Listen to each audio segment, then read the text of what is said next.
Assalamualaikum warahmatullahi wabarakatuh. Halo adik-adik semuanya, bagaimana nih kabar kalian hari ini? Mudah-mudahan sehat semuanya ya. Pada video kali ini kita akan melanjutkan materi IPAS tentang gaya di sekitar kita. Silahkan adik-adik simak videonya dengan baik ya. Magnet, sebuah benda ajaib. Nah, kalian pernah lihat magnet? Tentu saja pernah kan? Lalu apa sih keunikan magnet yang kalian ketahui? Sebelum kita belajar lebih jauh, ada yang tahu apa sih gaya magnet itu? Gaya magnet adalah gaya yang terjadi pada benda-benda yang mempunyai sifat magnet.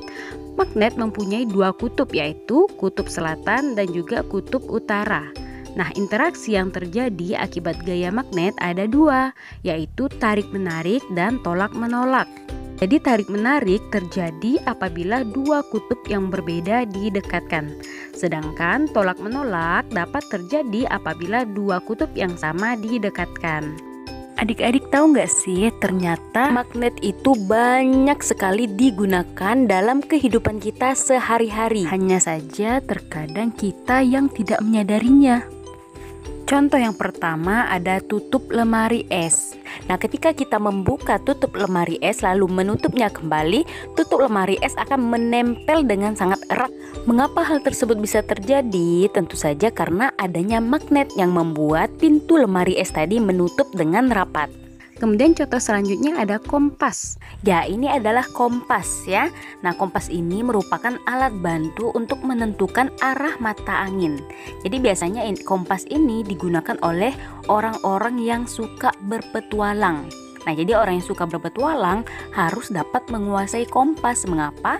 Tentu saja agar mereka tidak tersesat dalam perjalanan. Jadi adik-adik, kompas ini terbuat dari magnet yang berbentuk jarum. Bisa adik-adik perhatikan pada bagian tengah kompas ini ya. Nah, ujung magnet ini akan selalu mengarah ke selatan dan utara. Makanya alat ini dipakai untuk petunjuk arah. Kemudian ada juga tas atau model dompet yang menggunakan magnet sebagai kancing. Nah, bahkan ada beberapa magnet yang kekuatannya sangat besar dan dipakai untuk mengangkat besi-besi besar. Alat ini bisa dipakai untuk memilah rongsokan besi dari sampah yang lain. Nah, bisa juga dipakai di tempat-tempat pengolahan besi. Contoh selanjutnya, magnet juga dipakai untuk menggerakkan kereta super cepat bernama kereta maglev. Kereta ini banyak dipakai di Jepang dan Eropa. Semoga suatu saat Indonesia bisa juga memiliki kereta ini ya. Selanjutnya, bumi kita juga merupakan magnet loh. Wah, bayangkan, berarti magnet yang sangat besar sekali ya. Kekuatan magnet paling besar ada di kutub utara dan kutub selatan bumi. Oleh karena itu, jarum magnet pada kompas akan selalu tertarik ke arah kutub bumi kita. Selanjutnya, apa saja yang sudah kita pelajari? Nah, silahkan adik-adik baca sendiri rangkuman ini ya. Gaya yang berikutnya adalah gaya pegas. Adik-adik, apa itu gaya pegas? Nah, gaya pegas adalah gaya yang dihasilkan oleh benda-benda yang bersifat elastis. Contohnya seperti karet. Sifat elastis ini membuat benda akan selalu kembali ke bentuk semula setelah diberikan gaya. Karet yang berbentuk elastis akan memanjang ketika kita tarik. Lalu ketika kita lepaskan, karet akan berusaha kembali ke bentuk semulanya sehingga menghasilkan gaya dorong. Selain karet, contoh gaya pegas yang lain adalah busur panah dan ketapel. Selain contoh-contoh yang disebutkan tadi, banyak juga penggunaan gaya pegas dalam kehidupan sehari-hari yang sering kita temui. Pernahkah kalian menggunakan pulpen mekanik? Jadi pulpen mekanik itu seperti ini ya kurang lebihnya.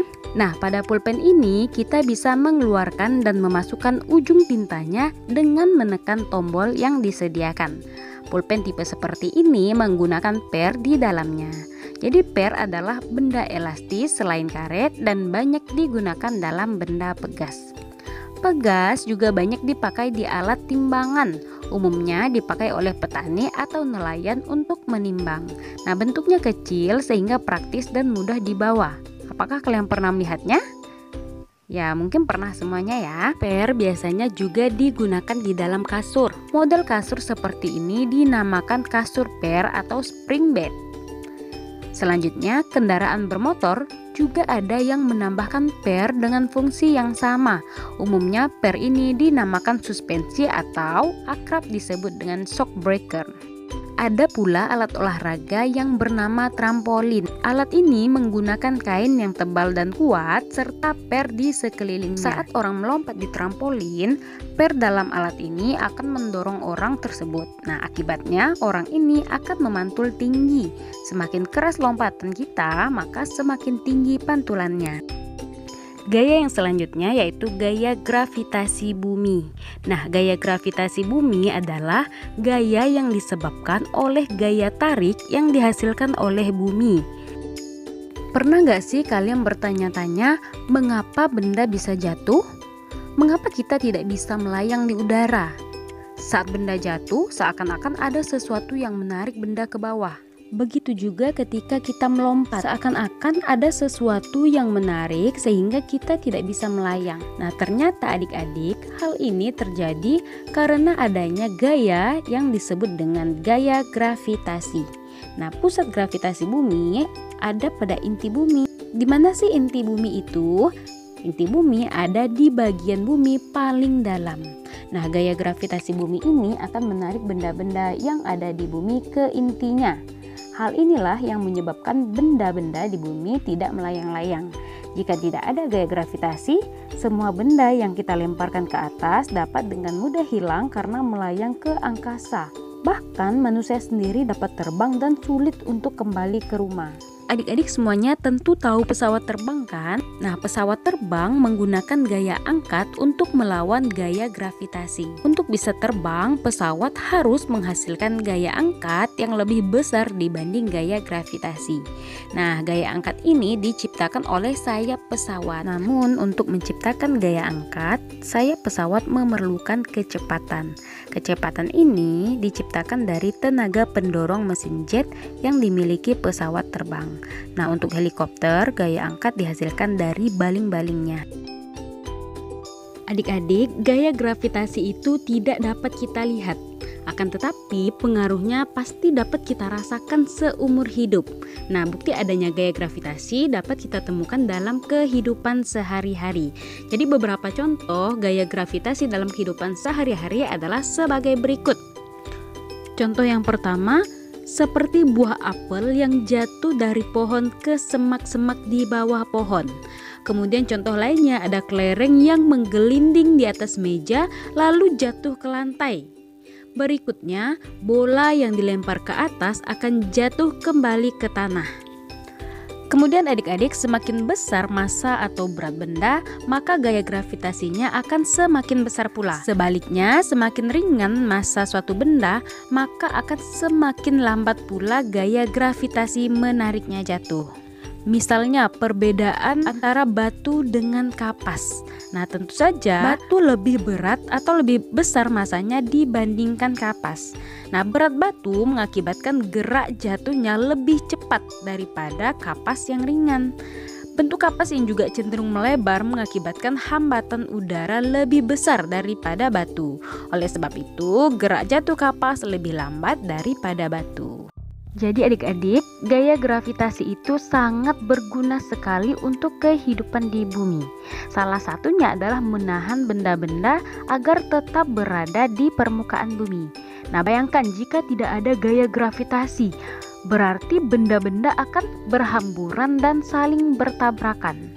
Nah, benda-benda di bumi juga dapat terlempar sampai keluar angkasa sana. Gaya gravitasi itu membuat bumi tetap mengorbit matahari sehingga semua makhluk hidup dapat menikmati cahaya matahari dari jarak yang nyaman. Gravitasi juga menahan atmosfer dan udara yang dibutuhkan untuk bernapas. Dengan demikian, gaya gravitasi membantu menjaga kehidupan di bumi.